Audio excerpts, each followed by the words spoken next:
Arratsaldeon, buenas tardes, bonsoir. Nos hemos reunido en torno a San Miguel, la devoción de San Miguel y el santuario que está muy vinculado a la catedral. Era el chantre de la catedral el que cuidaba del santuario y de Zamarza.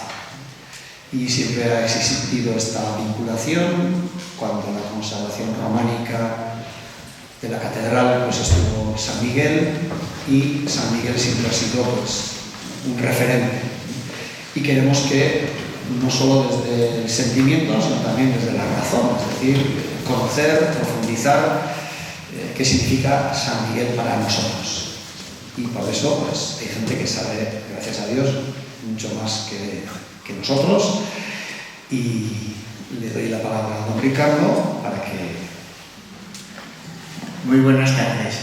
Desde la Cátedra de Patrimonio y Arte Navarro, que hemos tenido el gusto de organizar esta primera mesa sobre San Miguel in excelsis. El año que viene, Dios mediante, vendrá otra más ligada a la imagen del santo, les doy la bienvenida. Saben ustedes que los signos de identidad de un pueblo son muchos, son el idioma, es patrimonio material, es patrimonio inmaterial. Navarra tiene muchos signos de identidad, hoy son los que son, y en el pasado fueron los que fueron, y del pasado a hoy hemos heredado muchísimos. Entre ellos, el santuario de San Miguel de Aralar, con todo lo que ello ha supuesto dentro y fuera de Navarra. Entonces, para glosar esa primera realidad del santuario, hemos puesto ese título del Genius Loci, ¿no?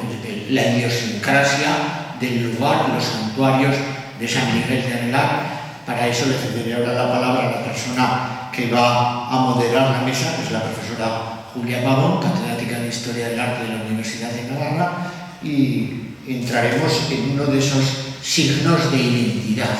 Signos de identidad, y me ha parecido bien en esta presentación leer algo que se alega tanto, ¿verdad?, de San Miguel, un parrafito de Gandhi que dice: no quiero mi casa amurallada por todos los lados, ni mis ventanas selladas. Yo quiero que las culturas del mundo soplen sobre mi casa tan libremente como sea posible, pero me niego a ser barrido por ninguna de ellas. Hoy, para rememorar, recordar, reconstruir todo lo que empieza por re, y todos los verbos que empiezan por re tienen su aquel, ¿no? Para ello estamos aquí. Muchas gracias.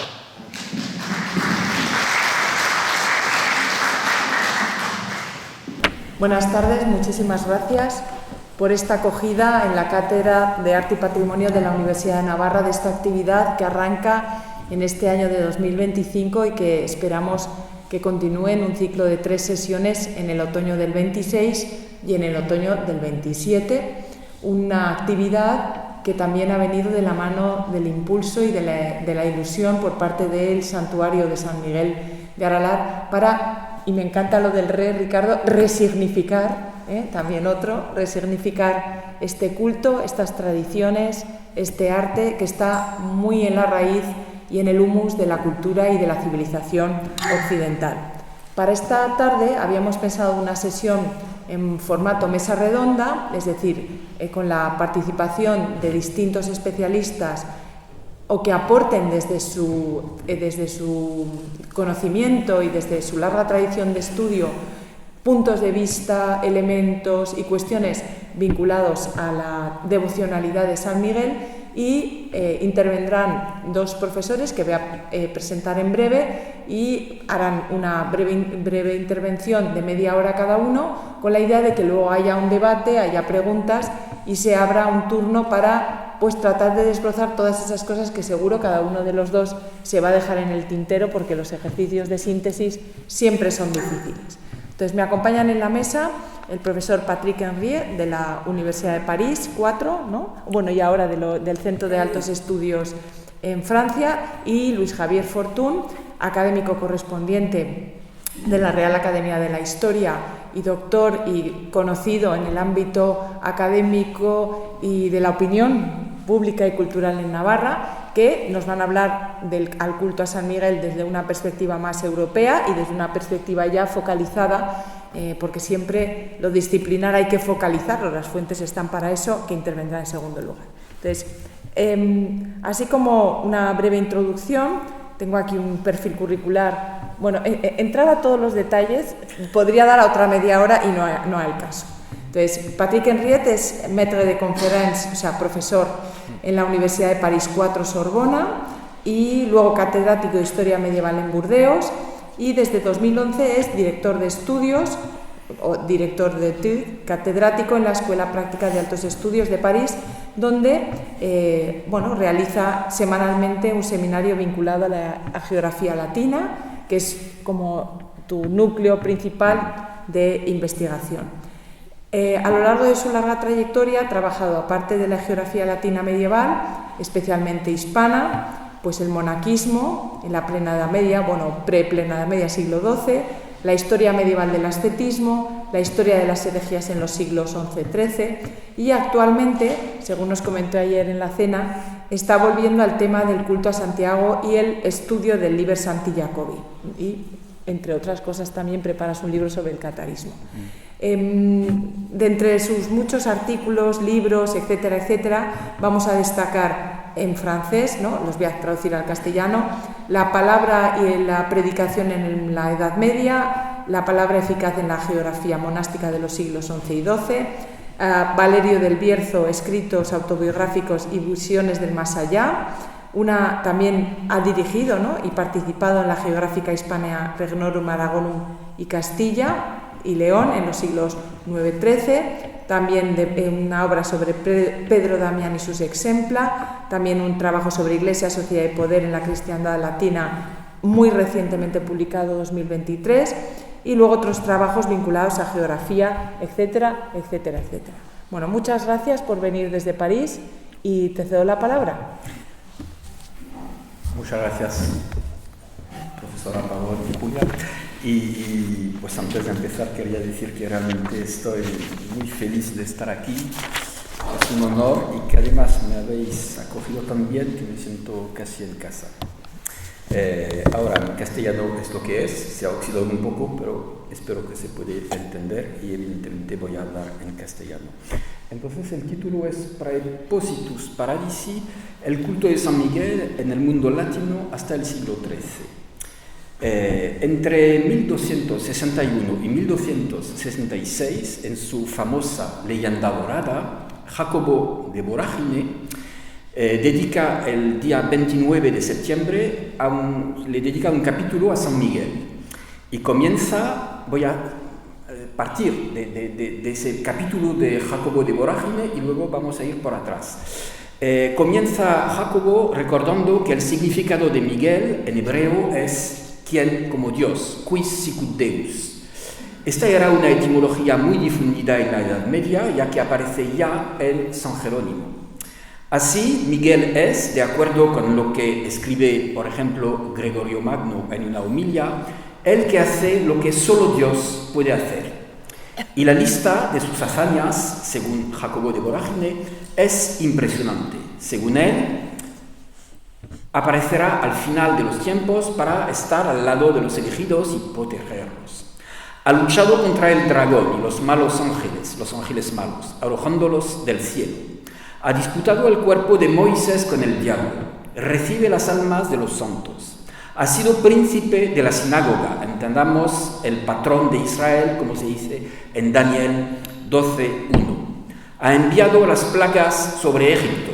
Ha dividido las aguas del Mar Rojo. Ha guiado al pueblo a través del desierto. Es el estandarte de Cristo en el ejército de los ángeles y matará al anticristo establecido en el monte de los olivos. A su voz, los muertos resucitarán y en el día del juicio, Él presentará los instrumentos de la pasión. Sin embargo, y aquí se acaba la lista, sin embargo, las menciones explícitas del arcángel Miguel no son tan numerosas en la Biblia, ya que solo se cuentan 3. En el libro de Daniel, Miguel interviene contra los persas y es designado como el príncipe del pueblo judío. En la epístola de Judas disputa el cuerpo de Moisés con el diablo y sobre todo, lo más famoso, en el Apocalipsis, entre el sexto y el séptimo toque de trompeta se dice que hay una gran batalla en el cielo y que Miguel y sus ángeles luchan contra el dragón y sus ángeles. Así, en la mayoría de los casos citados, la Biblia no atribuye a Miguel, sino más bien a uno o a varios ángeles sin nombre, las funciones que le da la leyenda dorada. Lo que voy a hacer ahora es volver brevemente sobre las más importantes de esas funciones, pero después de haber recordado, porque yo creo que aunque es un poco conocido, es importante recordarlo, pues recordar las más importantes etapas de la difusión de su culto en Europa. Primer punto, unas observaciones generales. En Occidente, los verdaderos comienzos del culto a San Miguel están relacionados con el santuario famoso del Monte Gargano, situado en Apulia, en el sur de Italia. Posteriormente, el Monte Tumba, ubicado en Normandía y conocido como Mont Saint-Michel, aseguró la difusión del culto al arcángel en el norte o potenció esa difusión en el norte de Europa. La cuestión de las modalidades de difusión del culto a San Miguel ha sido muy debatida. Se pensaba anteriormente, a raíz de los trabajos de una historiadora rusa que escribió entre las dos guerras, Olga Dobiache y luego no sé pronunciarlo, Rodzenvensky, pues se pensaba que los irlandeses habían importado a su país un culto que habían descubierto en Italia y que luego la veneración de Miguel había ganado luego desde Irlanda el continente, con la excepción de Italia, gracias a los misioneros irlandeses y anglosajones de la Alta Edad Media. Sin embargo, esta construcción ya no es aceptada hoy en día y Italia, creo, se ha consolidado como el único foco inicial del culto a San Miguel. Empecemos entonces con el Monte Gargano.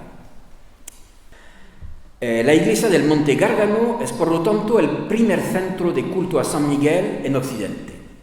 El santuario de Apulia, dedicado a San Miguel, data sin duda de la primera mitad del siglo V y su aparición no está seguramente desvinculada de los lazos privilegiados que esa región de Apulia, que entonces dependía de Constantinopla, mantenía con el mundo oriental.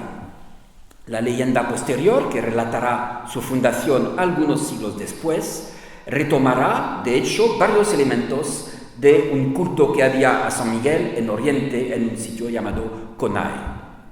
Las excavaciones arqueológicas también han permitido encontrar en el Monte San Angelo los restos de una iglesia de principios del siglo VI, y ya se conocía en esa época a una peregrina bizantina llamada Artelaida. Después de la conquista lombarda del siglo VII, el culto a Miguel se difundió por toda Italia y luego por Europa. El arcángel se convirtió entonces, si no en un santo nacional de los lombardos, al menos en una figura tutelar de la monarquía lombarda. Los reyes lombardos eran de hecho coronados en Pavía en una iglesia dedicada a San Miguel. Y a partir del rey Cuniperto, que se muere en el año 700, las monedas lombardas lo representaron con un escudo y un bastón a San Miguel en las monedas. La leyenda de San Miguel en el Monte Gargano no se escribió hasta más tarde y su éxito contribuyó en gran medida a la notoriedad del santuario de Apulia y al desarrollo del culto a su titular. Esta leyenda, el Liber de apariciones Sancti Michaelis in Monte Gargano, que es el nombre de esta obra, fue redactado a finales del siglo VIII o principios del siglo IX. Y vamos a resumirla brevemente. Relata 3 apariciones de San Miguel. En la primera aparición, un hombre llamado Garganus, que da su nombre al monte, pierde un toro de su rebaño y luego lo encuentra en la entrada de una cueva, en la cima de una montaña. Entonces dispara una flecha al animal, pero ésta se da la vuelta y se vuelve contra él. Un poco más tarde, Miguel aparece al obispo local, nos encontramos en la diócesis pequeña de Siponto, y Miguel le explica al obispo que ha elegido a este lugar como morada. Sin embargo, no se construye ninguna iglesia de inmediato y es la entrada de la cueva la que se convierte en un lugar de oración. En un segundo episodio, el arcángel promete al obispo la victoria contra los napolitanos, quienes los han atacado y que son presentados como aún paganos. De hecho, estos son derrotados y los sobrevivientes se convierten al cristianismo. Y justo después de la victoria, y eso es capital, se encuentran dos huellas de pie en la entrada de la cueva. Son las huellas de Miguel, quien así quiso manifestar su presencia corporal. La tercera historia, relatada por el Liber de Apariciones, cuenta la maravillosa consagración de la iglesia subterránea, que tenemos aquí, dedicada a Miguel. Este aparece una vez más al obispo para revelarle que ya se ha construido una iglesia en la cueva. El autor describe extensamente esta iglesia, enfatizando, y muchos textos lo van a repetir luego, que Dios prefiere la pureza del corazón a la belleza de los ornamentos.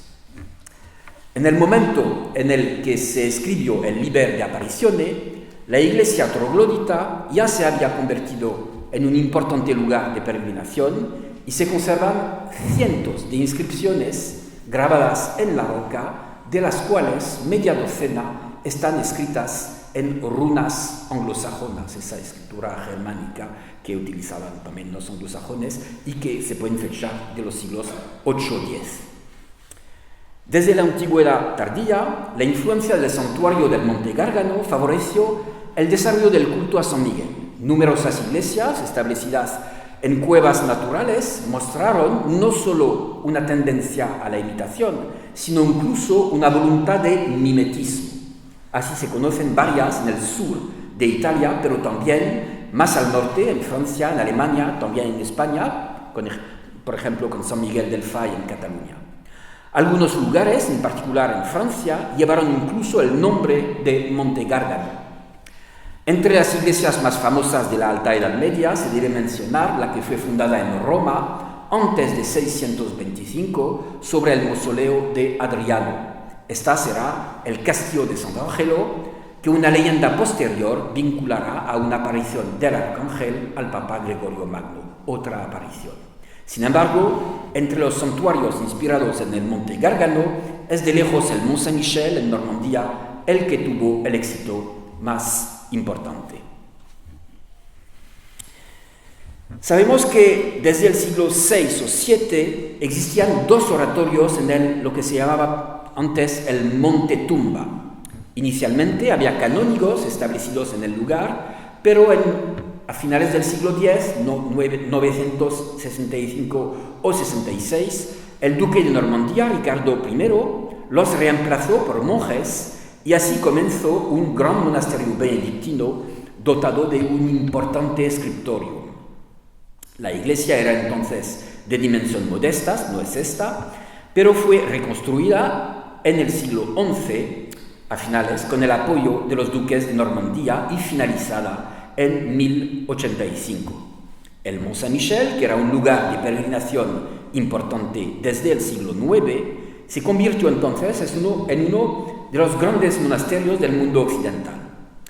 En el siglo IX o por lo menos en la primera mitad del siglo X, se escribió una leyenda de fundación, la Revelatio Ecclesiae Sancti Michaelis, que tomaba varios elementos de la leyenda del Monte Gárgano que ya he resumido.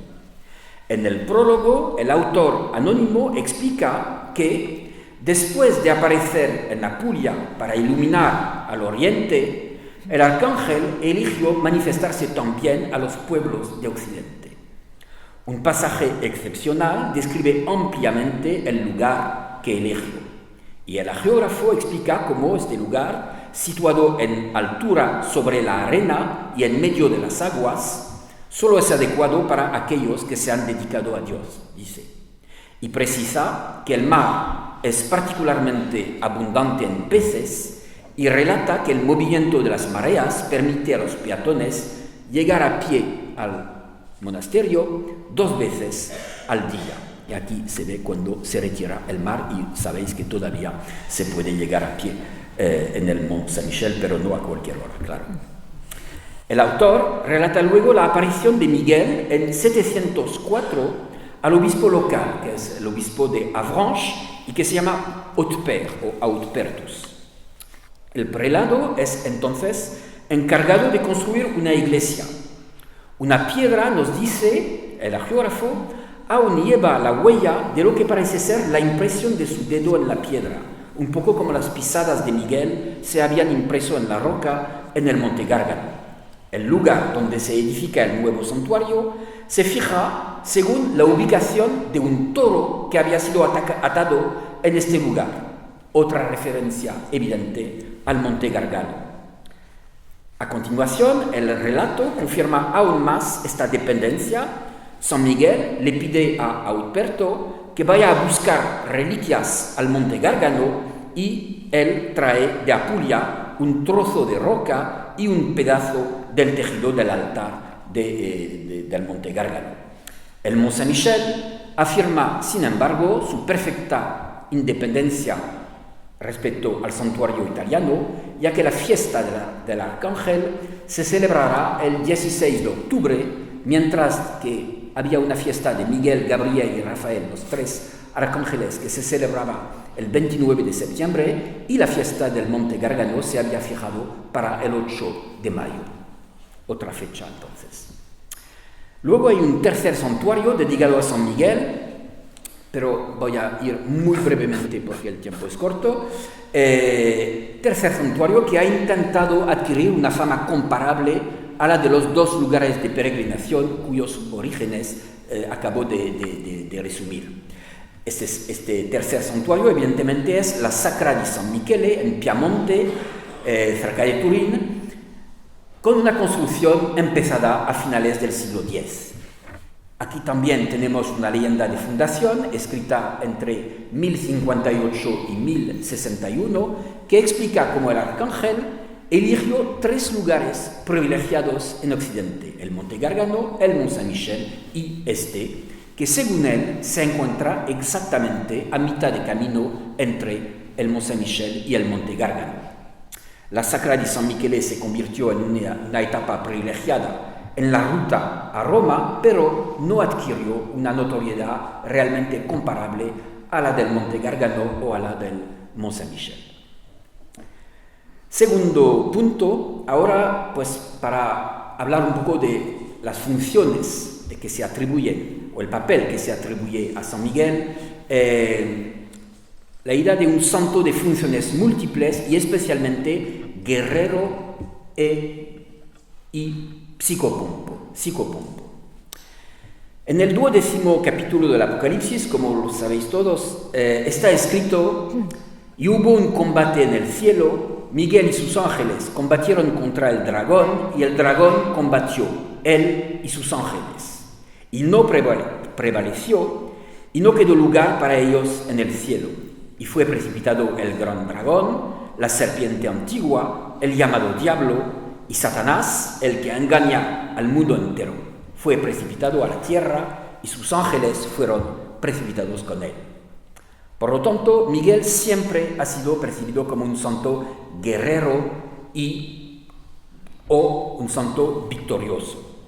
A veces se le representa con un escudo, como en las monedas lombardas de las que ya he hablado. Pero solo gradualmente se le empezó a mostrar en la postura que se volviera tradicional, es decir, atravesando al dragón con su lanza. No sé dónde. La primera imagen conocida de este tipo data de alrededor del año 800. Se encuentra en un díptico consular de marfil más antiguo que hoy se conserva en Leipzig, en Alemania. Miguel hunde su lanza en la boca del dragón.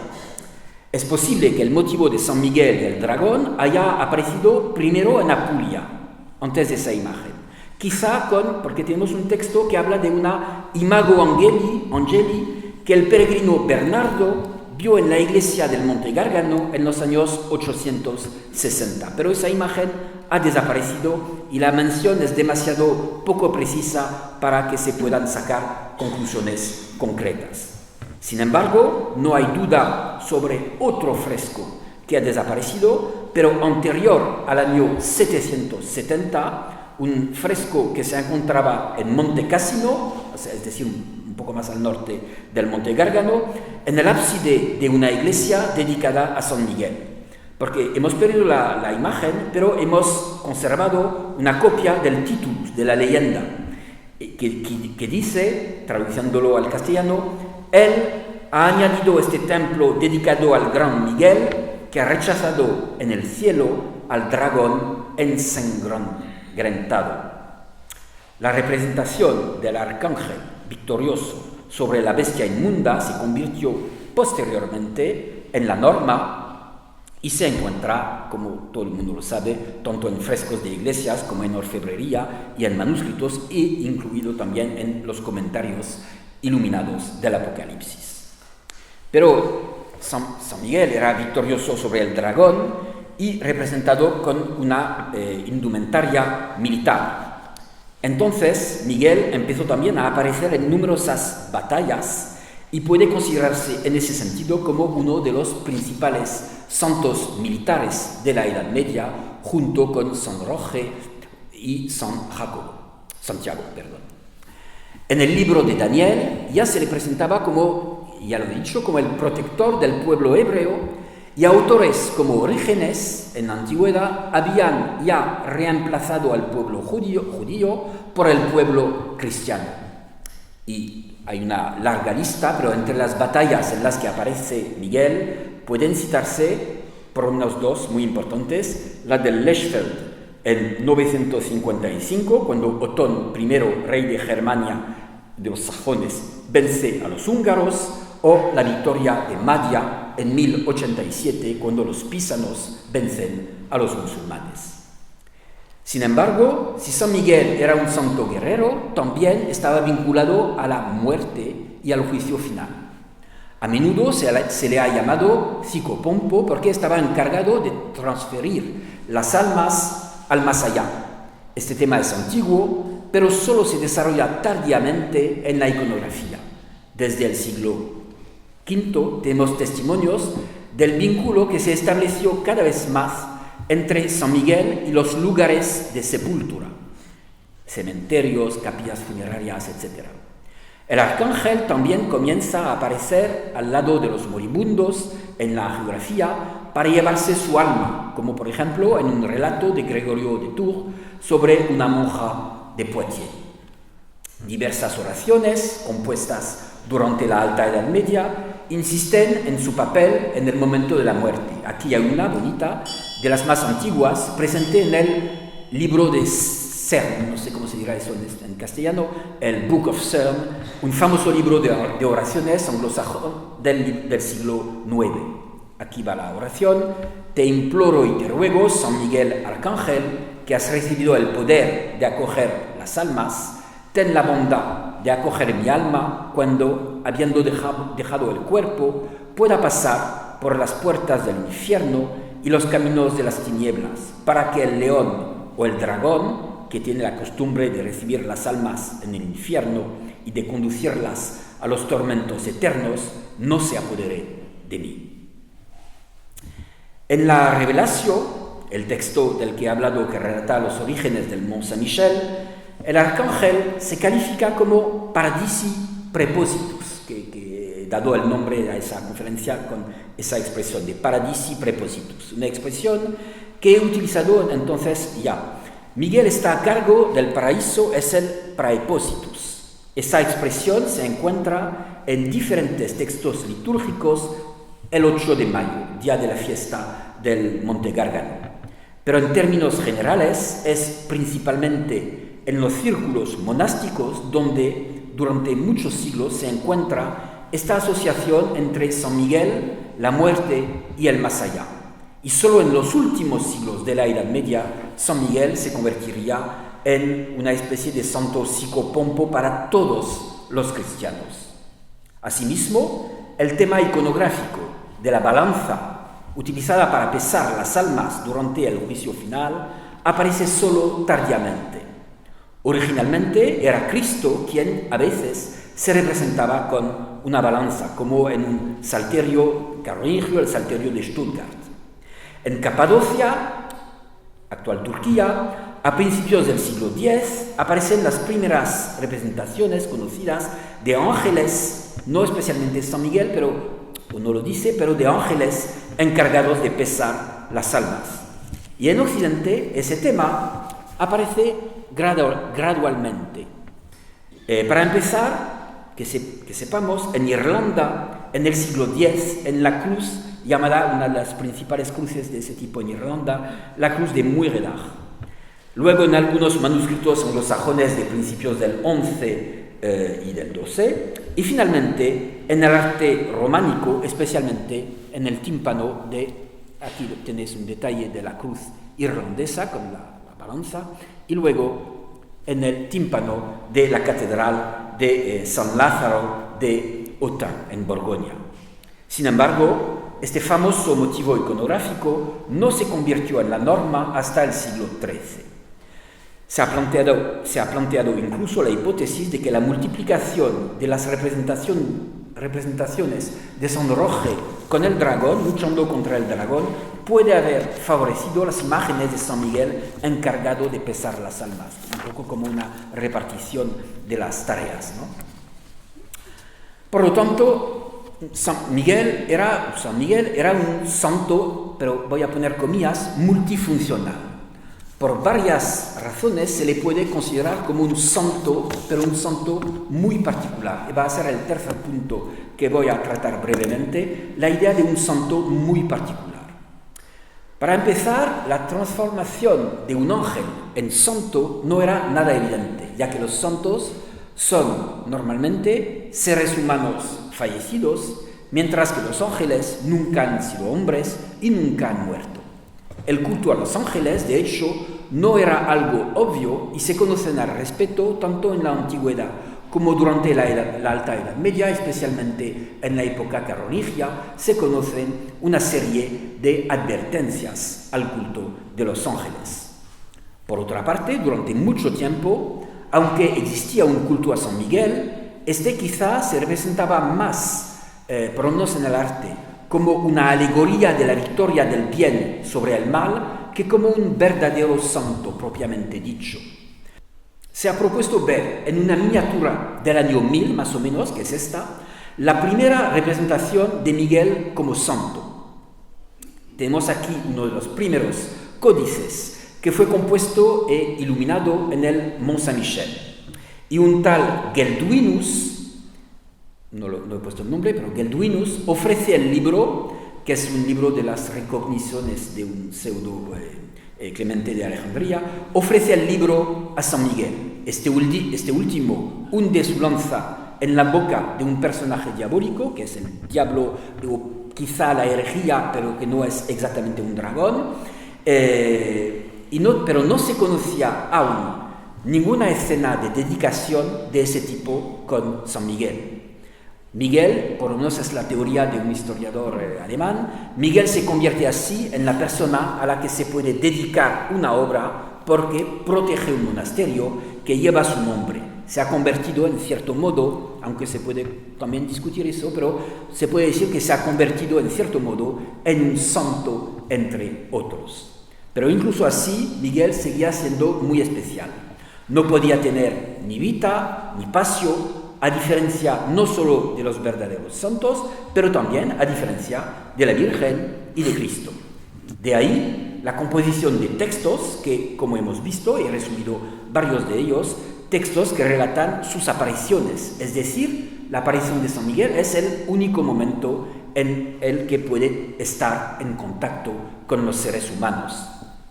Y también había un problema con las reliquias, pero se resolvió gracias a lo que a veces se llama reliquias de contacto, es decir, restos no de su cuerpo, porque evidentemente no hay, sino restos de elementos materiales que había tocado o utilizado el arcángel.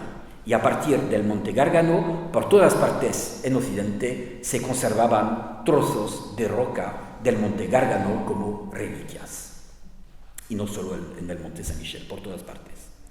En la medida en la que se consideraba más cerca de Dios, se le consideraba más cerca de Dios, Miguel también estaba más cerca del cielo que los otros santos. Y por esta razón se estableció la costumbre de dedicarle lugares situados en altura, como el santuario del monte Gárgano y muchos otros, evidentemente San Miguel de Aralar. Cuando estos lugares de culto no estaban situados en montañas, a menudo se encontraban, especialmente desde la época carolingia, en torres de iglesia, o incluso para el mundo germánico, en los pórticos de la iglesia, en el macizo occidental, e incluso en murallas. Los autores medievales eran muy conscientes de esa particularidad, y la mejor explicación, pero la más simple, fue probablemente dada por un liturgista del siglo XII, Juan Belet, que dice que el arcángel eligió fijar su residencia en montañas debido simplemente a su aparición en el monte Gárgano. Dice, porque eligió un lugar elevado para él, casi en todas partes del mundo, pues se establecen basílicas en lo alto. El autor de la leyenda de fundación de San Michele de la Chiusa, es decir, la Sacra de San Michele, explica él que alrededor de a mitad del siglo XI, explica que un ángel, dice, debe ser cercano a Dios y no a los hombres. Como se puede ver, San Miguel nunca fue asimilado a un hombre y probablemente se le percibía en la Edad Media como superior a la inmensa mayoría de los santos, excepto quizá a los apóstoles. De hecho, a menudo se le asociaba nada menos que con la Virgen, tanto en los textos como en el arte. Solo un ejemplo. En el frontal del altar de Aquisgrán, a veces llamado Paladoro, una obra maestra de la orfebrería otoniana realizada en el primer cuarto del siglo XI, Cristo en gloria, lo tenéis aquí, bendice a los fieles. A su izquierda, aquí un detalle, a su izquierda María, con la cabeza cubierta por un velo, suplica a Cristo, y a su derecha San Miguel, armado con un escudo, mata al dragón. Esta escena, llamada Deisis, normalmente se representa con, a ambos lados de Cristo, la Virgen y San Juan Bautista, pero aquí San Miguel ha tomado el lugar de este último. El estatus muy particular de Miguel, que presidía los destinos de los cristianos después de la muerte, que era vencedor del mal y que desempeñaba el papel de primer representante de Dios, aparece de manera particularmente llamativa en una miniatura de un manuscrito de cómputo y de historiografía compuesto en el siglo XII y originario de un monasterio llamado Zweifelten en Baden-Württemberg. En este caso se sugiere que Miguel desempeñó un papel tan importante al principio de la historia como el que desempeñará al final de los tiempos. Es una imagen fascinante que ilustra el Génesis, como lo demuestra la presencia de Adán y Eva en la parte inferior de la imagen y la situación también en el manuscrito. Aquí tenéis la parte inferior con las escenas del fruto prohibido y la expulsión del paraíso, pero en la parte superior derecha el artista ha representado la lucha de San Miguel contra el dragón citando el texto de Apocalipsis 12:7. El principio y el fin de los tiempos se condensan, en una misma imagen, lo que confirma a la derecha, que se confirma a la derecha con la caída de Satanás y de los ángeles malvados, que se ven aquí, lo que se pueden ver, que son esos personajes como diablos que caen hacia la tierra. Entonces Miguel vencerá al dragón al final de los tiempos, pero esa victoria se sitúa aquí al principio del tiempo. Por lo tanto, Miguel es el gran responsable del plan divino en el que Génesis y Apocalipsis se confunden. Dos palabras de conclusión. San Miguel, se decía, lo he recordado, era como Dios, sicut Deus. El estudio de su culto, universalmente difundido, nos sumerge, por lo tanto, en el corazón del cristianismo medieval. Ahora bien, este último, digo el cristianismo medieval, era encarnado, se basaba en la fe en el Hijo de Dios hecho hombre. Y desde este punto de vista, el culto a un ángel desencarnado, a una criatura a priori tan alejada de la condición humana, podía plantear un problema. Las huellas del pie de Miguel en la roca del Monte Gárgano permitieron remediar este problema. De hecho, mostraban que un arcángel también podía, si no encarnarse, al menos participar en la materialidad del mundo. Y aquí quería contraponer otro texto para acabar, un texto gnóstico del siglo II, las Actas de Juan. En las Actas de Juan, siglo II, se dice que Jesús no dejaba huellas en el suelo cuando andaba. En esta oposición entre un Cristo gnóstico y el San Miguel cristiano medieval reside toda la diferencia entre una religión de tipo dualista que opone radicalmente lo material y lo espiritual y un cristianismo encarnado que nunca separa completamente lo celestial de lo terrenal y que en cierto sentido resume San Miguel. Gracias.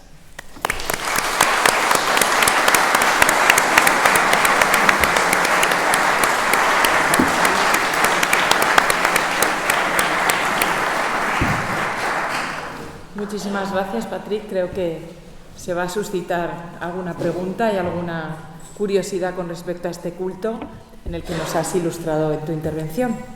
Y ahora vamos a dar la palabra a Luis Javier, nuestro conocido Luis Javier Fortún. Pocas presentaciones te puedo hacer entre este público, pero... no, hombre, sí. Pues, es un doctor en Historia por la Universidad de Navarra.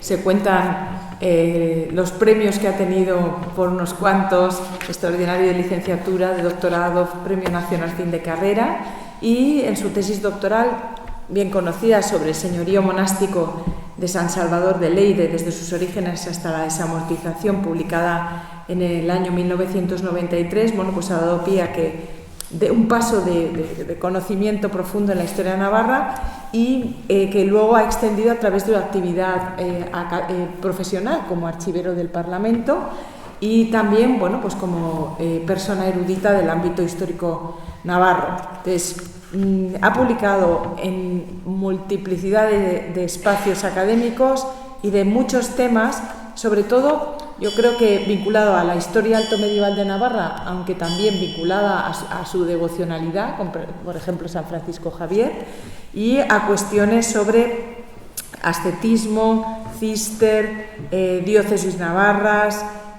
los cambios políticos que ha vivido Navarra, cuestiones sobre las bases ideológicas de la soberanía navarra, sobre monacato, y un largo etcétera, entre las docenas de sus publicaciones, en las que también yo creo que cabe resaltar toda esa labor tan encomiable que ha hecho en esa publicación de las actas de las Cortes de Navarra, que creo que es una obra de referencia en el ámbito peninsular y una labor, pues de transcripción, estudio, clasificación, muy laboriosa.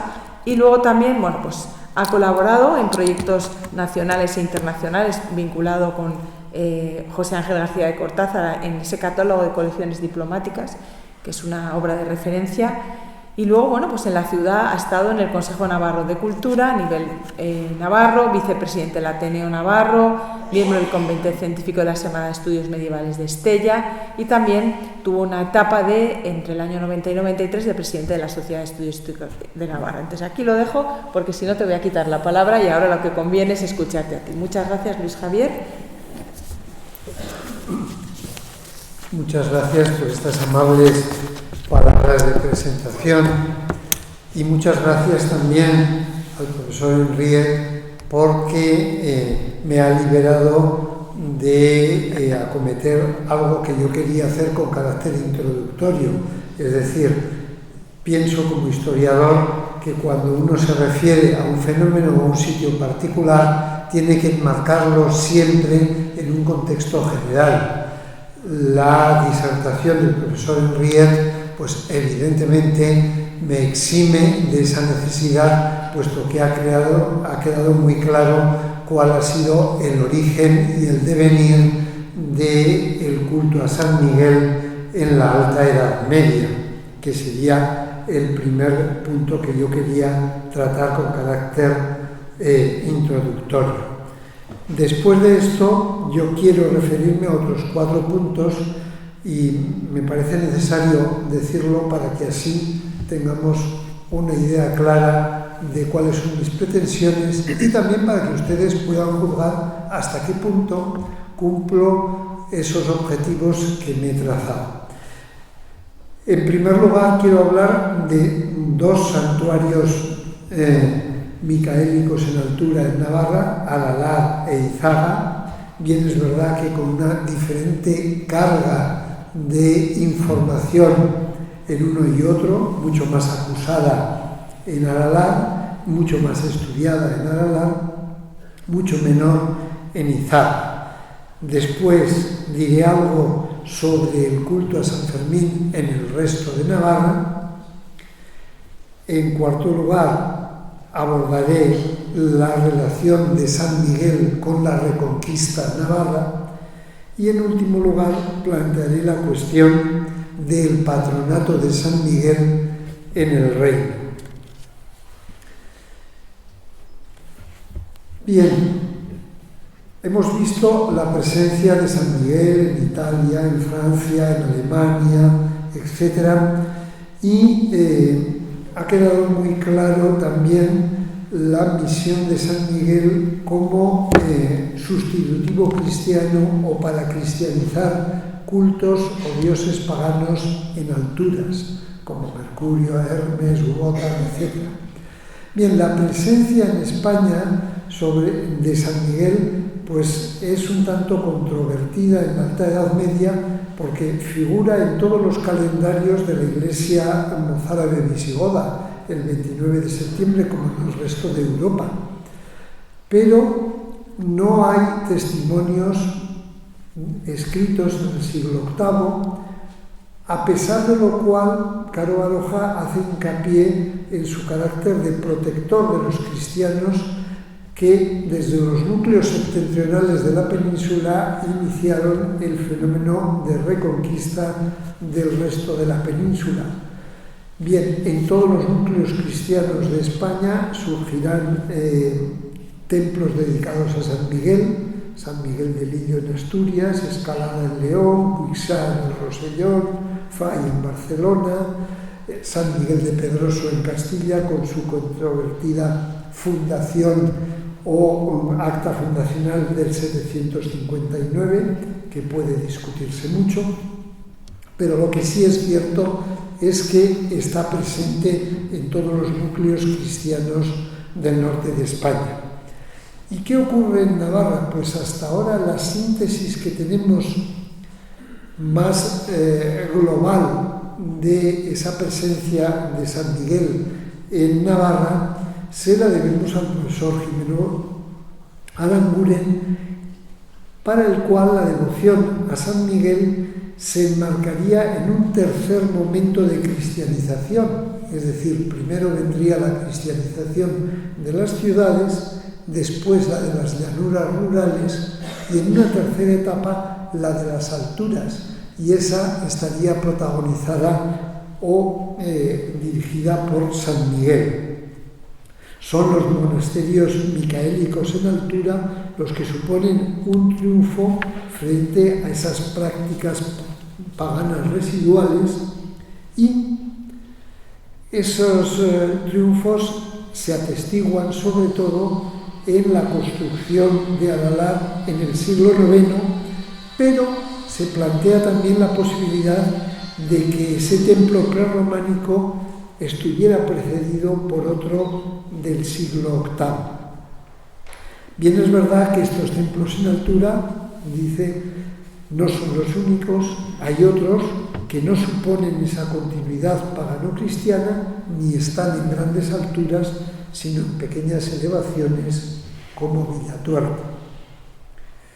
Bien, dicho esto, vayamos a examinar los dos santuarios en altura, Al-Alá e Izar. San Miguel de Excelsis, que así se le denominaba en los documentos medievales, o San Miguel in Excelsis, como ahora se le denomina, nos habla a través de dos vías, sus edificios y sus documentos. Yo voy a empezar hablando de los edificios y después pasaré a los documentos.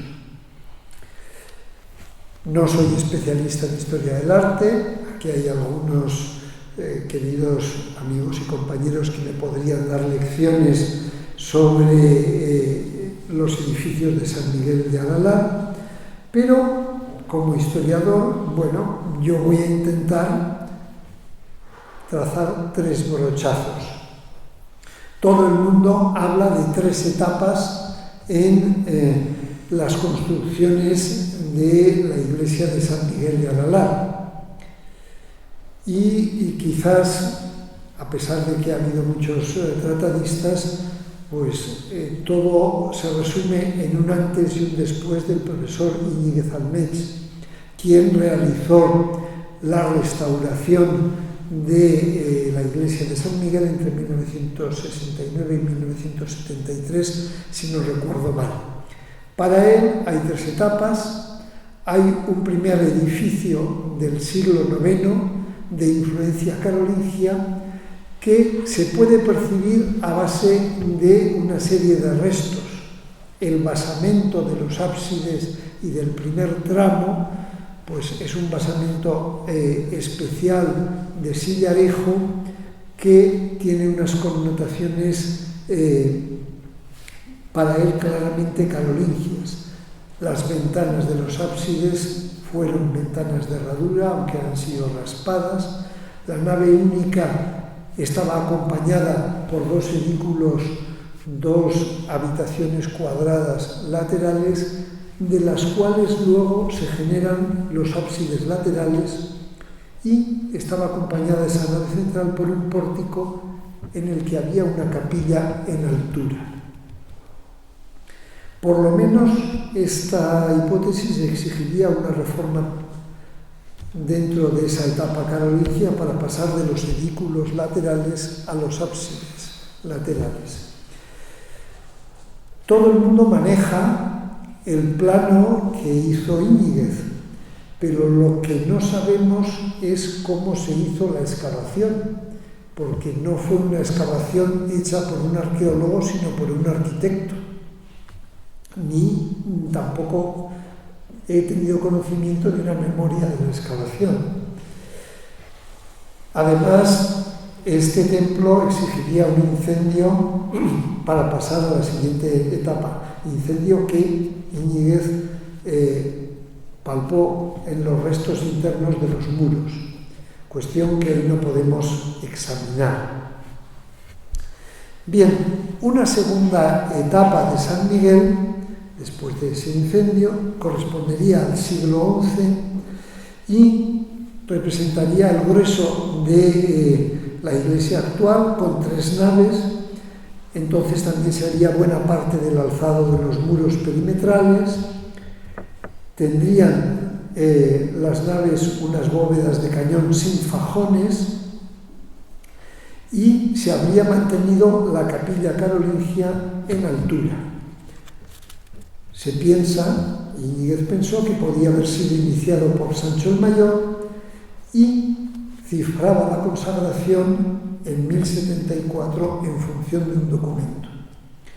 Yo creo que es posible en torno a esa fecha, pero no precisamente en base al documento que puso sobre el tapete Íñiguez. Y finalmente, la tercera etapa correspondería al edificio consagrado en 1141, que supondría una renovación del muro septentrional, un recrecido de los ábsides, nuevas bóvedas ya sobre fajones y sustitución de la capilla interior en altura por una capilla a pie llano, además de la construcción del nártex o Westwell o Macizo Occidental, que tendría también cierta rememoración carolingia, y que todo este tercer edificio estaría presidido por la influencia de la Catedral de Pamplona, consagrada en 1127. Parece que todo el mundo está de acuerdo en las dos últimas fases, y la más discutible o discutida es la realidad carolingia de los orígenes de San Miguel. Esto es lo que nos dicen o que podemos deducir de las piedras. Vamos ahora con los documentos, con una segunda fuente de información que es, digámoslo así, más próxima o más manejable para los que somos historiadores y no historiadores del arte, o mucho menos historiadores del arte. Si vamos a los documentos, yo quisiera trazar tres etapas que para mí son fundamentales en la historia de San Miguel de Aralar. La primera abarcaría el siglo XI, simplemente me estoy refiriendo a documentos, lo que se puede leer, que estaría marcada por la dependencia de la iglesia de San Miguel, de dependencia de Santa María de Zamarce, y por la existencia de 5 o 6 documentos que son de bastante difícil interpretación. El primer documento que hace referencia a San Miguel de Aralar o se presume que es del año 1032, es un documento en el que Sancho el Mayor concede y confirma el patrimonio de la iglesia de Pamplona, de la diócesis, y además se explaya sobre las funciones y la autoridad del obispo de Pamplona. Y además traza los límites de la diócesis. Y precisamente, hablando del límite occidental de la diócesis, dice desde aquella parte, pues, todo el valle de Araquil, con el monasterio que se llama de Santa María de Zamarce y con la iglesia de San Miguel de Excelsis y sus pertenencias. Bien, pero este documento no es de 1032, es una redacción del siglo XII y en concreto, sin entrar en otras cuestiones, todo lo que dice sobre los límites de la diócesis de Pamplona responde a los conflictos que en el siglo XII la diócesis de Pamplona tuvo primero con Huesca, sobre todo, y después, a finales del siglo XII, con el obispo de Bayona en Guipúzcoa, por el control de Guipúzcoa, que tradicionalmente pertenecía, salvo el arciprestazgo menor de Guipúzcoa, a la zona de Irún, a la diócesis de Pamplona. Y bueno, pues yo creo sinceramente que hay que prescindir de esta noticia de 1032. Es un texto redactado probablemente en tiempos del obispo Pedro de París o de Artajona. La siguiente mención se situó en el año 1040, pero hay que situarla más bien en el año 1054.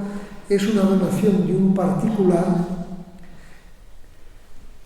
mejor dicho, una donación a un particular. El rey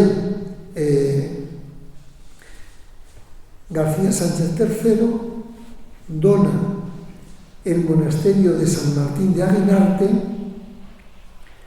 y tiene una redacción muy compleja. Lo dona a Santa María de Zamarce, a San Miguel, al abad Gómez Sánchez de Llava, etc. Sencillamente es un documento manipulado. Probablemente fue una donación, porque fue una donación de por vida al abad. El abad luego entregó el monasterio y el documento real a Zamarce de San Miguel. Surgió un problema y solamente en el año 1178 realmente ese monasterio de Aguinarte pasó a ser propiedad de San Miguel de Aralar. Es decir, es un documento que está manipulado en función del pleito de 1178. Bien, el tercer documento es el que más desaparece o más desapercibido ha pasado, que es una donación del rey Sancho IV de Peñalén, que dona a San Miguel de Excelsi 15 bustalizas, 15 zonas de pasto en las alturas de la Sierra de Aralar. Probablemente el documento de 1054 no describía una a una las 15 zonas, como hoy las anota, pero sí que se dice que se hizo indie consagración y sellus en el día de la consagración, y el rey probablemente pudo dar los pastos en altura o permitir el uso de pastos en altura a la iglesia de San Miguel con motivo de su consagración.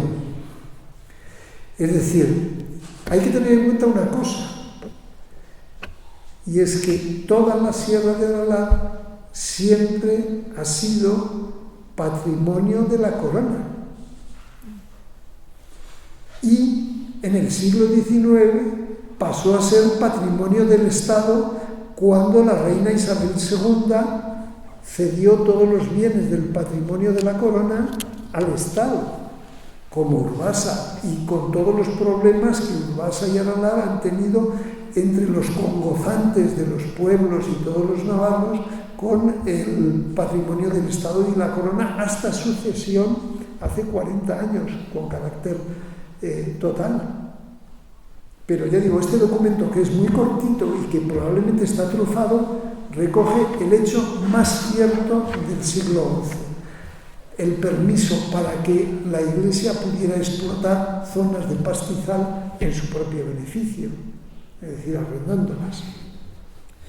Bien, la supuesta consagración de 1074 es fruto de un documento que es la donación de Urrunza, que la hizo un señor del que no sabemos el nombre porque se ha omitido, sabemos el apellido, Fortuñones, y lo dona a Santa María y a San Miguel. Pero casualmente este documento está manipulado y ha servido para redactar otro mayor que lo engloba, que intenta resumir todo el patrimonio de San Miguel. Bueno, pues sencillamente es un documento que está en minúscula visigótica, pero que hace una relación muy detallada de bienes propias del siglo XII, con lo cual estamos ante un pseudo original. Y si a eso se añade que en el documento amplio se inserta el trozo, digámoslo así, más exacto, que es la donación de Urrunza, y encima en esa donación, por ejemplo, se utiliza la era hispánica y luego después, cosa rarísima, se pone la era de la Natividad, lo cual era totalmente infrecuente en el siglo XI, pues está claro que es una reflexión.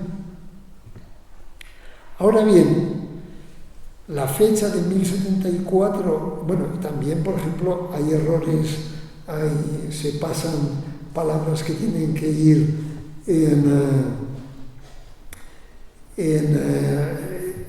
ablativo se ponen en genitivo, y las que tienen que ir en genitivo se ponen en ablativo, es decir, se habla de en la consagración del día en vez de en el día de la consagración.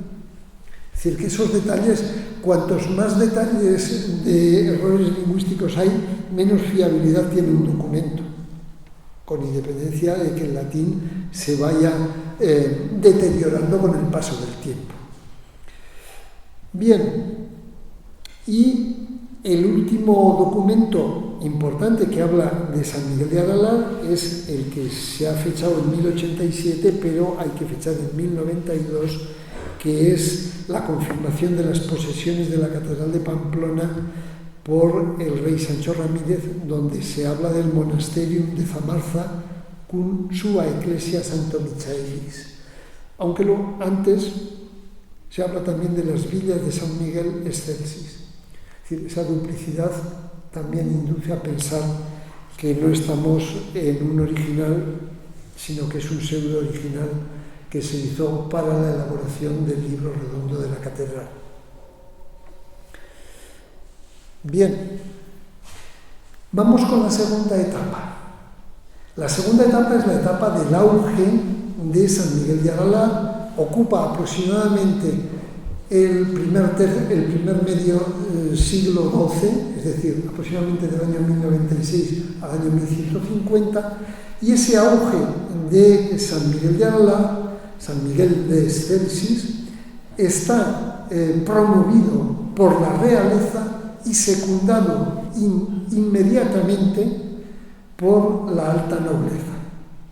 El primer monarca que da, por así decirlo, un empujón a San Miguel de Aralar, o San Miguel de Excelso, es Pedro I en 1096 con una pequeña donación de 2 collazos, 2 familias, 2 heredades.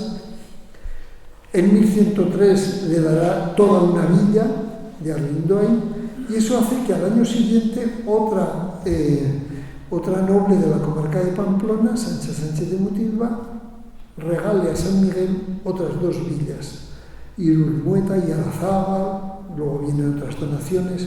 Su hermano Alfonso I da bienes a Aralar a partir de 1119, tras la conquista del reino musulmán de Zaragoza y la toma de Tudela, pues da bienes en Tudela, en Murillo, en Arlitas, en Varillas, en Pedriz, en Lor, en Cadereyta. Y en 1125 Alfonso I exime a los collazos de San Miguel en el Valle de Araquín de la obligación que tienen para el rey de participar en obras, puentes y otros servicios que debían hacer, probablemente para que San Miguel pudiera utilizarlos en la construcción de esa última fase. Y digo probablemente porque esto no se puede demostrar, pero si se consagra en 1141, son 16 años que vienen muy bien para ejecutar las obras. Bien, y a pesar de que en 1134 se produce una quiebra dinástica en Navarra y la separación de Navarra y Aragón, y a estos 2 reyes navarro-aragoneses sucede un rey exclusivamente navarro, García el Restaurador, pues el apoyo a San Miguel de Aralar no quiebra, sino que incluso se incrementa. Es decir, el rey comienza con una donación en Artajona, entrega la villa de Muniela, otra heredad, 2 collazos en Verástegui, in dedicatione huius ecclesiae, es decir, en el momento de la consagración de esta iglesia en 1141, y este es el testimonio más indubitable de esa consagración. Restituye la villa de Arlindoy, otro noble ha dado la villa de Irañeta, etc. Es decir, siempre la actitud de los 3 reyes y de la alta nobleza es de empujar hacia adelante el santuario de Aralar, y significativamente. Y es en este momento también cuando San Miguel se separa de Zamarce, cuando aparece no solamente con un patrimonio notable, sino con una comunidad dirigida por un abad. El primer abad conocido, Pedro de Lizaberría, abad de esta iglesia, y se dice en el documento en 1136, y están presentes todos los que en aquella iglesia viven de forma regular y sirven a Dios. Es decir, hay una comunidad monástica. Creo que la transformación es muy importante, no solamente patrimonial, sino también tenemos acreditada la existencia de una comunidad de clérigos. Y la tercera etapa, que para mí es fundamental, es la segunda mitad del siglo XII, en el cual se ve que la influencia de San Miguel de Aralar no se limita a los círculos rectores de la sociedad navarra, sino que también cala en multitud de gente. ¿Por qué? porque el obispo Pedro de Artajona o de París, en 1191, tiene que llegar a un acuerdo, él y el Cabildo de Pamplona, con la cofradía que se ha formado con los cofrades de San Miguel, clérigos y laicos, se habla de millares. El obispo dicta unos estatutos, se coloca como caput et rector, es decir, cabeza y rector de esa cofradía, y les entrega una gran casa que está en la parte sur de la iglesia para que sirva para las reuniones de la cofradía. Es decir, San Miguel ya no es solamente una cosa que afecta a las élites gobernantes de Navarra, sino que tiene una incidencia muy considerable en gentes de a pie de todo el entorno. Y a esto hay que completarlo con el año 1206, cuando el obispo Juan de Tarazona crea la dignidad de chantre de la catedral y le asigna el honor de San Miguel de Celso, es decir, toda en la iglesia de San Miguel y todas sus posesiones, como si fuera un honor, una tenencia civil. Y a partir de ese momento, durante 6 siglos, el chantre de la Catedral de Pamplona será el responsable y la autoridad en San Miguel.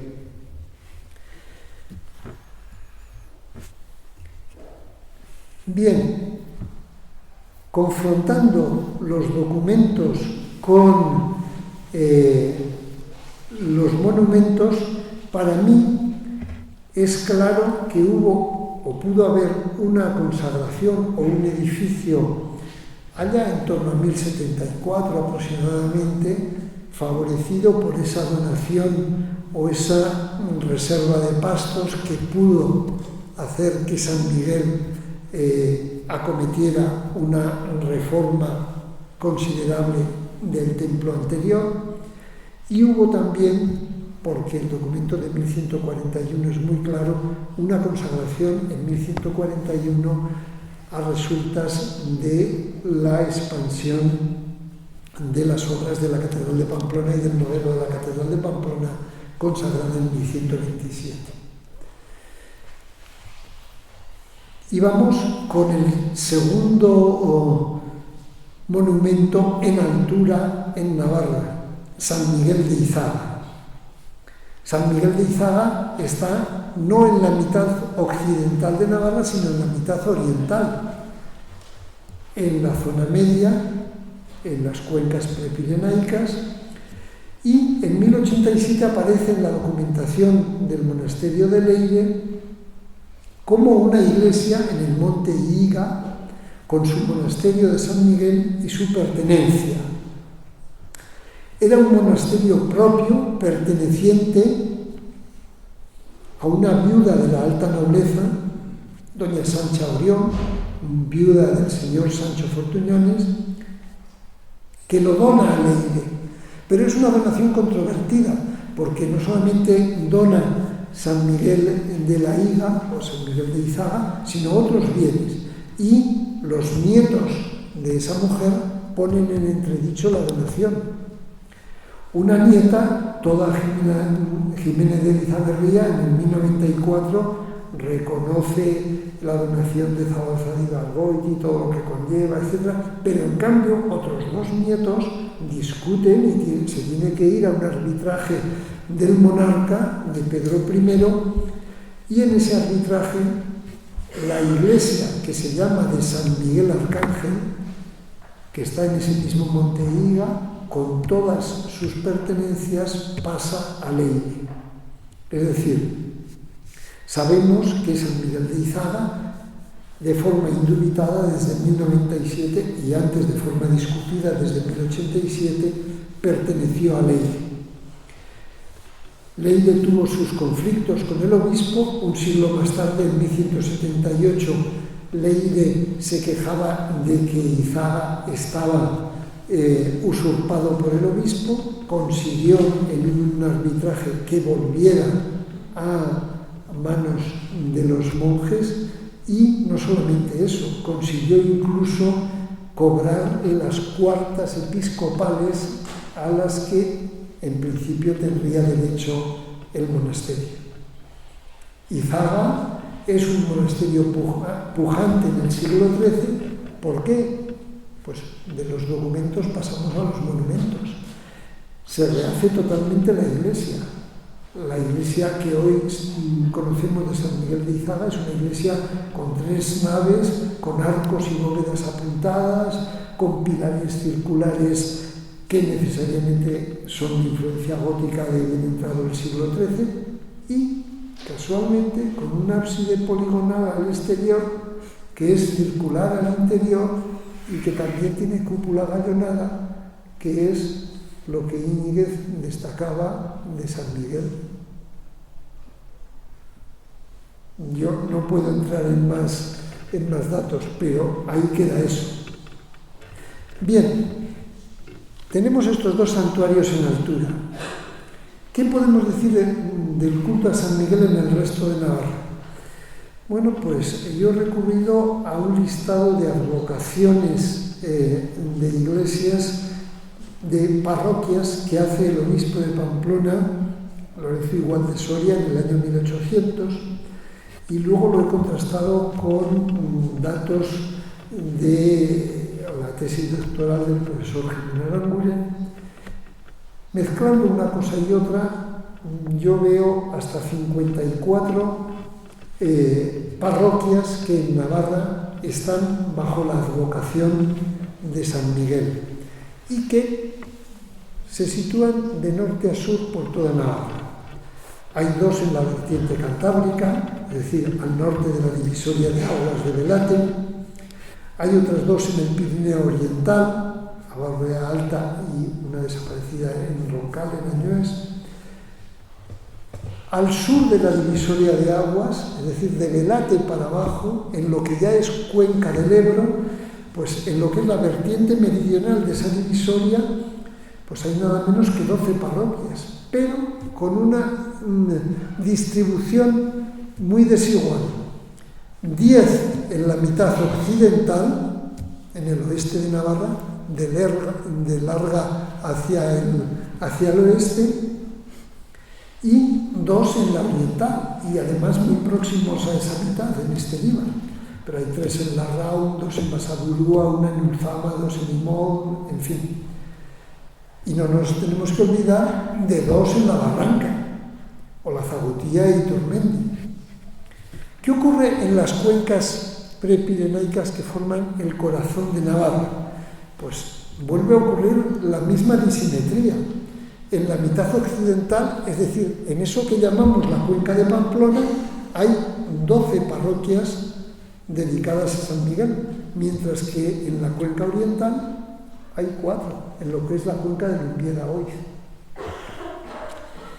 Y en la zona media, al sur de las cuencas, ya en los piedemontes que se inician el descenso hacia la ribera, pues hay 8 en la zona de Tierra Estella, 5 en el centro, Valdizarbe, Valdorba, y 1 solamente en Oriente, Eslava. ¿Y en la ribera qué ocurre? Pues hay 3 en la ribera estellesa y 3 en el centro. Es decir, que si hacemos un recuento, está clarísimo que para mí, por lo menos hay 37 parroquias en la mitad occidental de Navarra, 8 en lo que podríamos llamar centro, es decir, en torno a la cuenca de Larga, y 9 en la mitad oriental, pero sobre todo en la parte norte. Con estas cifras es evidente que el impulso más importante a la devoción de San Miguel en el conjunto de la sociedad navarra arranca de San Miguel de Aralar, o si se quiere, la influencia de San Miguel de Aralar tuvo, al parecer, más éxito que la influencia de Izaga. Bien, si juntamos con monasterios altomedievales que también tienen la denominación de San Miguel, etc., probablemente las diferencias no serían, o mejor dicho, las proporciones no serían muy diferentes. Pero toda esta red de parroquias para mí plantea un problema. Es decir, una cosa es que la devoción a San Miguel se difunda a partir del siglo VIII y IX, y otra cosa es que ese medio centenar de parroquias sean de esa época. Es decir, el nacimiento y la expansión de una devoción no significa que todos los lugares que han sido adscritos a esa devoción mediante la advocación de la parroquia del edificio sean de los momentos originales en los que se difunde esa devoción. Yo tengo para mí que el mapa de las iglesias parroquiales en Navarra no se colmata y no se fracciona hasta el siglo XII. Por lo tanto, creo sinceramente que, por otra parte, el prestigio creciente de San Miguel pues favorece una cronología para todas esas parroquias que no necesariamente tiene que ser los siglos VIII y IX.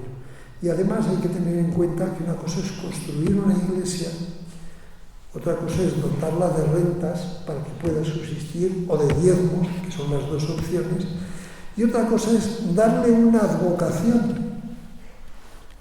Pensemos, por ejemplo, que en la Edad Media lo normal es hablar de Santa María en todas las advocaciones de la Virgen. Eso se transforma en la Edad Moderna con la Anunciación, la Visitación, etc. Es decir, cambian y se modifican las advocaciones. Por eso digo que la construcción de una parroquia o la creación de una parroquia no lleva implícita necesariamente una advocación.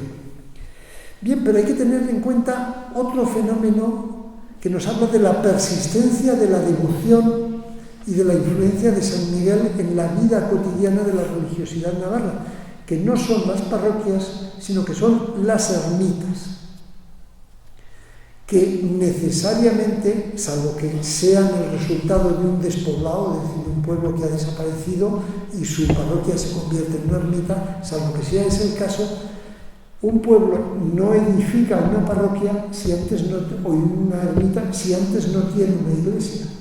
Y bueno, voy a recurrir a simplemente una estadística que da el profesor Roldán Jimeno. Para él hay 16 ermitas que pueden atribuirse a cronología medieval dedicadas a San Miguel, y hay 94 ermitas en Navarra de cronología dudosa. Pero es evidente que las ermitas fue un segundo campo, un segundo estrato para el incremento de la difusión del culto a San Miguel en Navarra. Bien, y vamos con los dos últimos puntos finales, que son mucho más escuetos. San Miguel y la Reconquista Navarra. La Reconquista Navarra tiene sustancialmente dos momentos.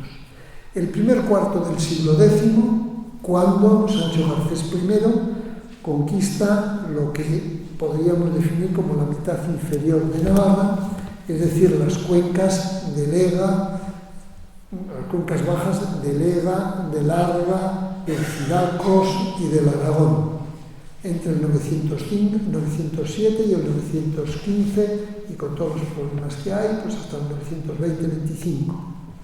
Bien, hay dos campañas fundamentales, la campaña del 907 y la campaña del 915. La campaña del 907 tiene como un objetivo fundamental. Los cristianos habían perdido en el 860 Monjardín, Dello, y durante 40 años una guarnición musulmana desde Monjardín controlaba buena parte de Tierra Estella. ¿Qué quedaba en manos cristianas? Pues quedaba la tierra de Dello cristiana, de Yerri, es decir, el valle de Yerri, protegido ligeramente en altura y protegido por el río Ega y por el río Urederra. Bien, ahí, en el extremo meridional de esa tierra de Hierri, aunque hoy no pertenezca al valle, estaba la ermita de San Miguel con esos relieves del siglo X. Pues probablemente de ahí se inició la conquista de Monjardín y de todo el valle de Lega, que culminó en un punto de observación sobre Calahorra, que es Cárcar, cuya parroquia se dedica a San Miguel, y un punto de control del vado del Ebro, que es Lodosa, cuya parroquia se dedica a San Miguel. Es decir, da la impresión, y los historiadores, a lo cierto, tenemos que darle el calificativo de cierto, a lo que para es simplemente una impresión, pues hay que anotarlo como impresión. Da la impresión de que la imagen de San Miguel como príncipe de la milicia celestial condujo evidentemente ese esfuerzo reconquistador. Pero es que en la campaña de 915 se ocuparon las cuencas bajas del Arda, el Cidacos y el Aragón, hasta la Bardena, y se partió de la línea de Artajón a Puello. Bueno, pues la primera conquista fue la Rara, parroquia de San Miguel. Y la última conquista, la culminación en el cierre del Valle Aragón y del Arda, fue Milagro Cadreita, parroquia de San Miguel. Es decir, da la sensación también de que el principio y el final de la campaña estuvieron presididas bajo la advocación de San Miguel. Pero esto son impresiones, y más no podemos decir, porque evidentemente no tenemos un relato de lo que pensaban quienes hicieron estas gestas. Y tras la conquista de la Ribera Tudelana, en 1118-1119 por Alfonso el Batallador, enfrente de la cuenca del Aragón, que está al otro lado del Ebro, al sur, la cuenca del Cidacos, de la Lama. La principal localidad en esos momentos de esa cuenca de la Lama, que tiene protagonismo ya en la documentación de 1119, es Corella, parroquia de San Miguel. Es decir, y no solamente eso, cuando se conquista Zaragoza, los navarros que participan en esa conquista fundarán la parroquia de San Miguel de los Navarros, que todavía subsiste en Zaragoza. Es decir, da la sensación de que en los diversos momentos de la reconquista navarra, la imagen o el ejemplo de San Miguel como príncipe de la milicia celestial ha estado de alguna forma influyendo en los modos de pensar, en los objetivos o en los deseos de esos navarros. Y finalmente una duda. ¿Podemos decir que San Miguel fue patrono del reino? A mí me parece que fue un referente devocional para reyes, ya en el Códice Vigiliano del siglo X, para Pedro I, para Alfonso I, para García Ramírez, para Sancho el Sabio, que crea la parroquia de San Miguel de Estella, para la Casa de Herrero del siglo XIV, pero tengo que decir que en la Edad Media, a mi modo de ver, no existe el concepto de patrono del reino. Hay que esperar a 1622 para que las Cortes de Navarra proclamen a San Francisco Javier patrono y se inicie una larga disputa con quienes gobiernan esta casa para asegurar el doble patrocinio de San Fermín y San Francisco Javier. Pero bueno, qué duda cabe que la imagen y el referente de San Miguel fue un elemento esencial en la forma de vivir, en la forma de organizarse y en la forma de creer para los navarros de la Edad Media. Nada más.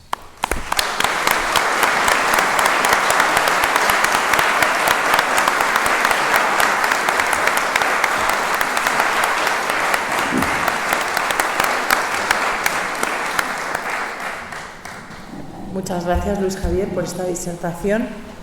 Y se abre ahora el turno de preguntas, comentarios, curiosidades, dudas. A ver. ¿Nadie se anima a lanzar una primera pregunta?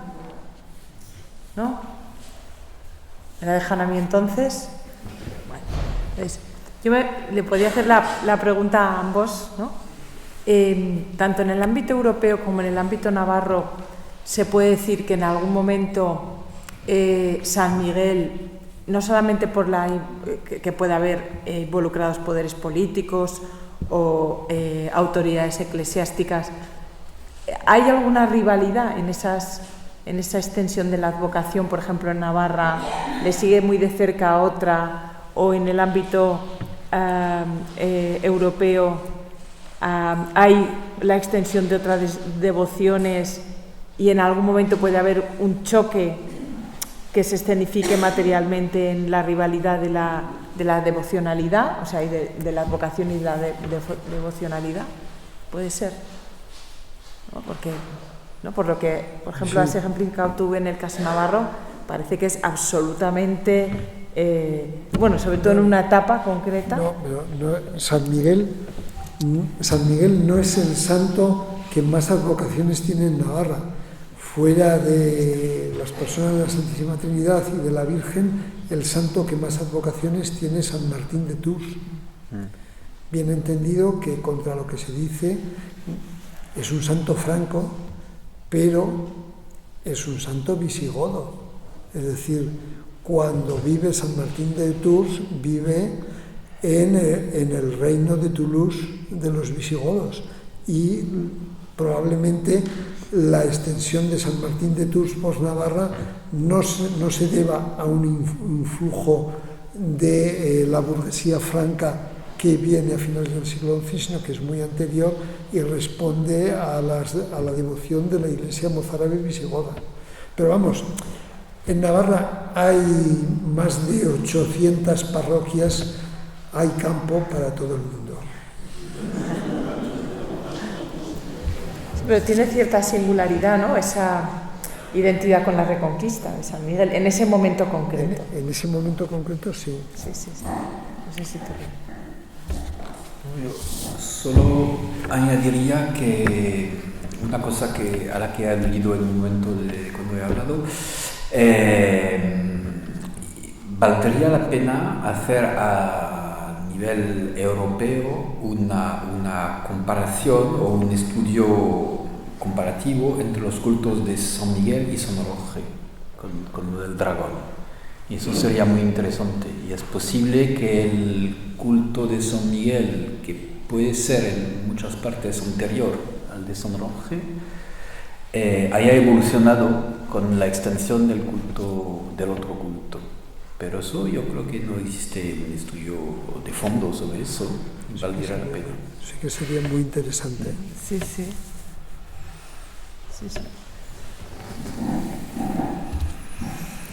Claro, la profesora Clara Fernández Ladreda. Yo quisiera hacer una pregunta al profesor Riet, porque realmente es que no le he entendido muy bien. Me ha parecido que usted decía que el papel de San Miguel como psicopompo, que era una cosa que solo cristalizaba, pero yo digo, a lo mejor es que le he entendido mal, solo cristalizaba muy tardíamente en la Baja Edad Media. No, lo que cristaliza muy tarde es la imagen. La imagen, pero el tema ya existe desde hace mucho tiempo. Por ejemplo, en Gregorio de Tours hay relato y tal. Es un tema, creo que muy antiguo, pero por razones seguramente diversas, no aparece mucho en la iconografía y sobre todo el tema de la balanza hasta bastante tarde. Ya. Bueno, es que, ocurre lo siguiente. Hay una obra que es La Lauda Sepulcral de Alfonso Ansúrez, que es una cosa de fines del siglo XI. ¿La conoce? Sí. Y entonces ya sabe que ahí aparece San Miguel con una inscripción. Entonces, claro, no puede decirse que ese San Miguel esté llevando el alma, esté transportando el alma, pero me pregunto si al estar en una lauda sepulcral no se puede decir que tiene carácter de psicopompo. Usted sabe mucho más. bueno, depende de la definición exacta de psicopompo. Lo que no cabe duda es que la relación entre San Miguel y el tema general de la muerte, y San Miguel como en cierta manera santo de la muerte, es muy antigua y se ha desarrollado especialmente, yo creo que mucho en la época carolingia, o sea, a partir de los siglos 8 o 9, en Alemania, en la Germania actual, en Fulda, en varios sitios de ese tipo. Entonces, sí, me parece que en esa obra románica, pues, sí, no niego eso, pero la generalización de San Miguel, especialmente con la balanza, con su papel en el juicio final y tal, empieza pues quizá en el siglo X, se desarrolla un poco en el XI, pero se convierte en una cosa absolutamente normal, codificada, yo creo que no mucho antes del XIII, me parece. Con el tema de San Miguel de las alturas, con el tema de las puertas, los marinos han hablado de que está también muy relacionado con el mar, es decir, San Miguel, que nos defiende, claro, el mar, el caos, los monstruos marinos, y entonces se invoca a San Miguel. Por eso las mareas de septiembre son las mareas de San Miguel. No sé qué hay sobre ese tema que hay. No lo sé muy bien, o sea, evidentemente uno tendría a establecer una dependencia quizá del Mont Saint-Michel, ¿no? O sea, porque evidentemente el santuario marino más célebre, no digo el único, pero más célebre, es este. Y como lo he dicho, en la leyenda de fundación se insiste sobre la relación con el mar. Luego, hay varios santos que han tenido un papel importante para proteger a los marineros, y no creo que San Miguel sea uno de los más importantes, ¿no? en ese ámbito. En la misma España hay el santo dominico de Galicia, que le llaman San Telmo, que es una interpretación moderna, porque él no se llama San Telmo, o sea, luego se le ha designado San Telmo. Se me escapa su nombre ahora mismo, pero vamos, y hay otros, pero bueno, nada más sobre San Miguel marinero. Pedro González, ¿no? Sí, Pedro González.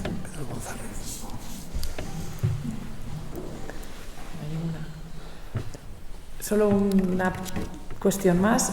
Creo que una de las cuestiones que abunda en la extensión de la devocionalidad y que haya quedado en la memoria y en las tradiciones religiosas hasta la actualidad son las leyendas de las distintas fundaciones, en este caso las vinculadas a San Miguel. No vamos a entrar a las demás porque podríamos estar aquí pues 2 o 3 jornadas, pero 2 preguntas. ¿Hay alguna leyenda vinculada a San Miguel relacionada con la península ibérica? Y la segunda, Luis Javier, aparte del mito fundacional o la leyenda de San Miguel de Aralar, ¿hay alguna otra leyenda migueliana vinculada a Navarra? Yo ahora mismo la verdad es que no he hecho recuento. Y además es que deliberadamente no he dicho absolutamente nada de la historia de Teodosio de Goñi y de su experiencia en Aralar, pues porque las primeras referencias escritas que tenemos son del siglo XVI, de 1532 o 34, de Ábalos de la Piscina en su crónica, y luego el manuscrito de la familia Goñi, que es de 1541, y además es una familia que pertenece a el bando agramontés, pero que forma parte de sus orígenes en la baja Edad Media, es decir, después de la peste negra,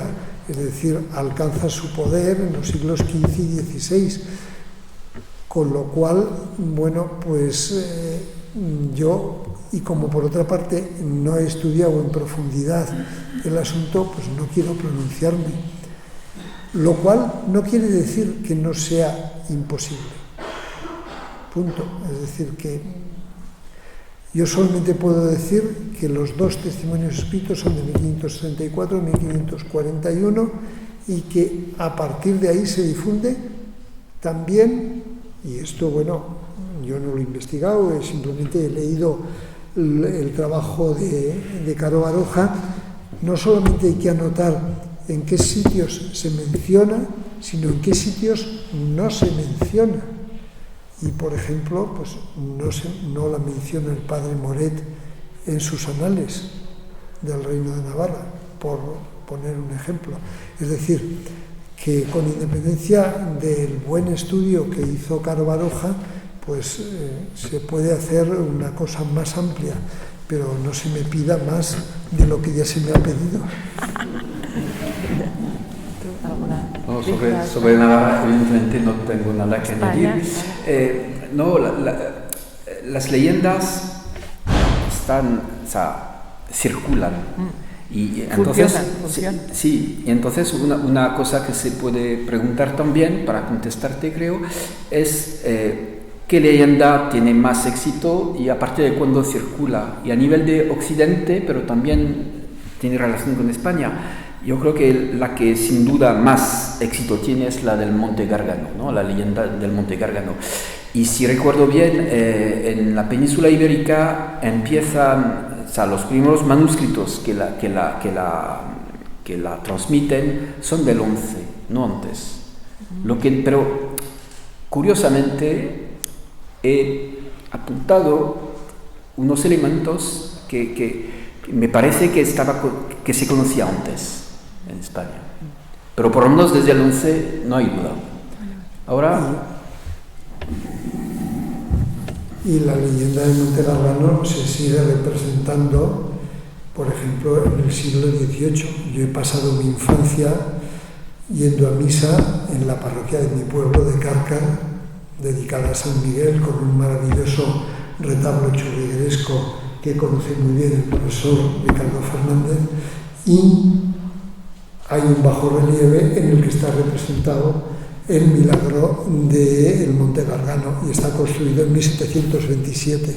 Es decir, que las leyendas no solamente circulan, sino que se mantienen en el tiempo. Sí. Muy bien.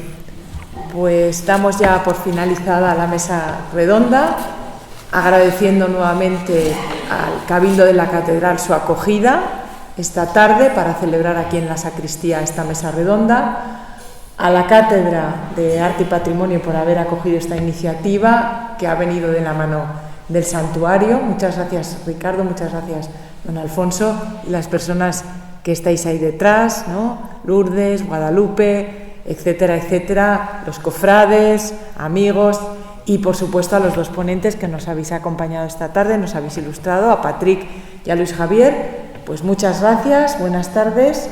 Y comienza, ¿no?, el invierno, el otoño-invierno con las actividades de la cátedra. Gracias.